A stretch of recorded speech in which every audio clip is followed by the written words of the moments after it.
नमस्कार विद्यार्थी मित्र हो, मी डॉक्टर प्रवीण लोंढे, सहाय्यक प्राध्यापक दूरशिक्षण केंद्र शिवाजी विद्यापीठ कोल्हापूर। विद्यार्थी मित्र हो, आज आपण या ठिकाणी BA मराठी या अभ्यासक्रमातील सत्र 2 शब्दसंहिता या विषयातील घटक क्रमांक 2 कविता या अनुषंगाने चर्चा करत आहोत। ही चर्चा करत असताना दूरशिक्षण केंद्रांतर्गत जे स्वअध्ययन साहित्य तयार करण्यात आले त्या स्वअध्ययन साहित्याचा आधार आपण या चर्चेसाठी घेत आहोत। मागील लेक्चर्समध्ये आपण विंदा कंदीकर यांच्या कवितांचा आढावा घेतला। आज आपण या ठिकाणी वाहरू सोनवणे यांच्या कवितेसंदर्भात चर्चा करणार आहोत। वाहरू सोनवणे हे आदिवासी साहित्य प्रवाहातील अग्रगण्य कर्तृत्वाचे गौरवशाली नाव आहे।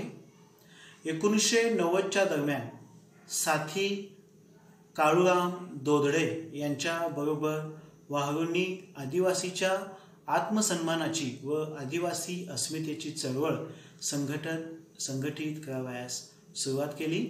अजूनही आदिवासींच्या मूलभूत प्रश्नांसाठी ते अविरत लढत आहेत, संघर्ष करत आहेत। आपल्या समाजाला दुःख दैन्यातून तसेच शोषणातून बाहेर काढावे या प्रखर जाणीवेतून चळवळीत ओढले गेले आणि क्रियाशील कार्यकर्ते झाले। आदिवासीच्या चळवळीला गतिशीलता प्राप्त व्हावी म्हणून त्यांनी काही गाणी रचली। चळवळींची स्फूर्तिदायी गाणी रचणारा हळूहळू चिंतनशील कवी बनला। त्यांचे गोधड आणि रोडाली हे 2 कविता संग्रह प्रकाशित आहेत।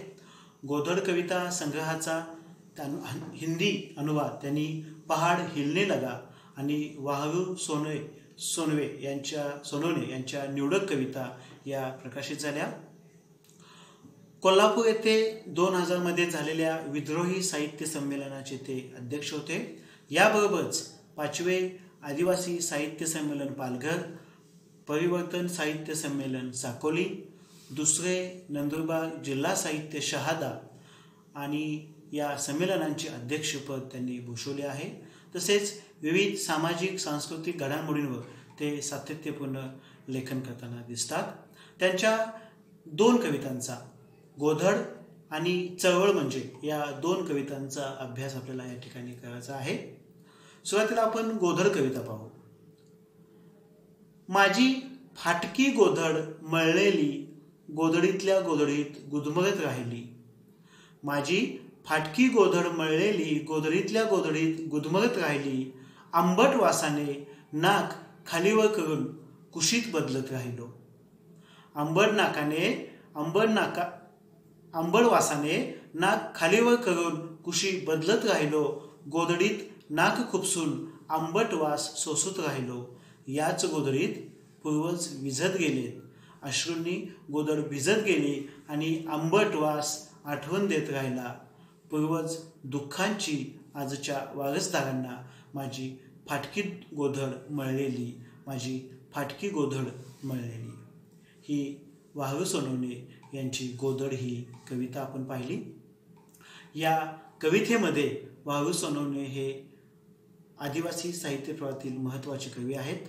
गोधड या काव्यसंग्रहाचा अर्थ सांगताना ते म्हणतात, गोधड या संग्रहाचा जाणकार चुकीचा अर्थ लावतात। ही गोधड आदिवासीच्या वेदना व्यथांची नसून सडलेल्या फाटलेल्या समाजव्यवस्थेची ही गोधड आहे। ती बदलण्याची वेळ आलेली आहे। आदिवासांची परिस्थिती ही फाटक्या मळलेल्या गोधडीप्रमाणे झाली आहे। त्यामध्ये काही सुधारणा नाही। या परिस्थितीत ती गुदमरून गेलेली आहे। पिढ्यानपिढ्या यांचे शोषण होत आहे।